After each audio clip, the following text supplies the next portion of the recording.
Εδώ με τη βοήθεια της Ειρήνης θα δείτε λίγο το μάγκο που έχουμε πάρει από τη λαϊκή, το έχουμε φάει και τώρα έχει αρχίσει και βγάζει μια ριζούλα. Αυτή εδώ, και από την άκρη έχει αρχίσει να σκάει λίγο, ίσως από εδώ βγει το φιλαράκι του. Οπότε τώρα τα τσεκάραμε, τα είχαμε βάλει σε χαρτοπετσέτα 2 εβδομάδες περίπου.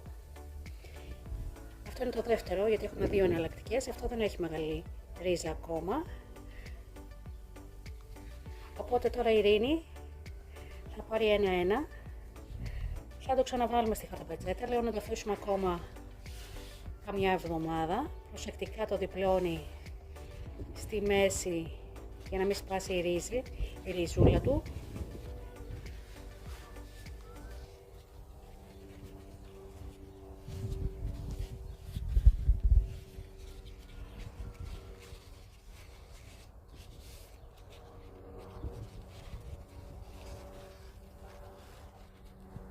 Και τι θα κάνουμε, Ειρήνη?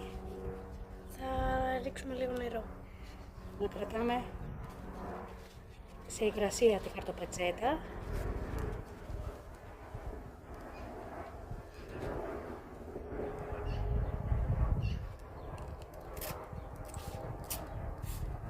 Ώστε να γίνει όλη μουσκεμα η χαρτοπετσέτα. Και τη βάζουμε σε ένα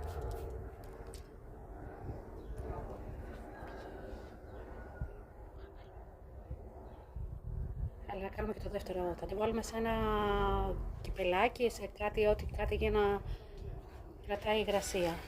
Πάμε να φτιάξουμε και το δεύτερο μάγκο με τον ίδιο τρόπο, στη χαρτοπετσέτα, στη μέση, προσεκτικά τις ρίζες να μην σπάσει κάτι και χάσουμε όλο αυτό που έχει φτιαχτεί μέχρι τώρα. Το διπλώνουμε.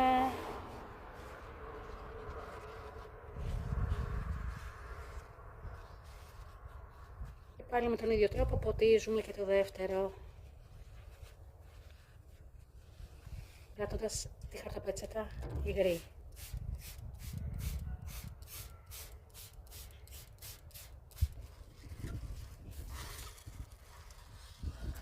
Το γυρίζουμε και από τις δύο πλευρές το φάκελο με το σπόρο που έχουμε μέσα του μάγκο.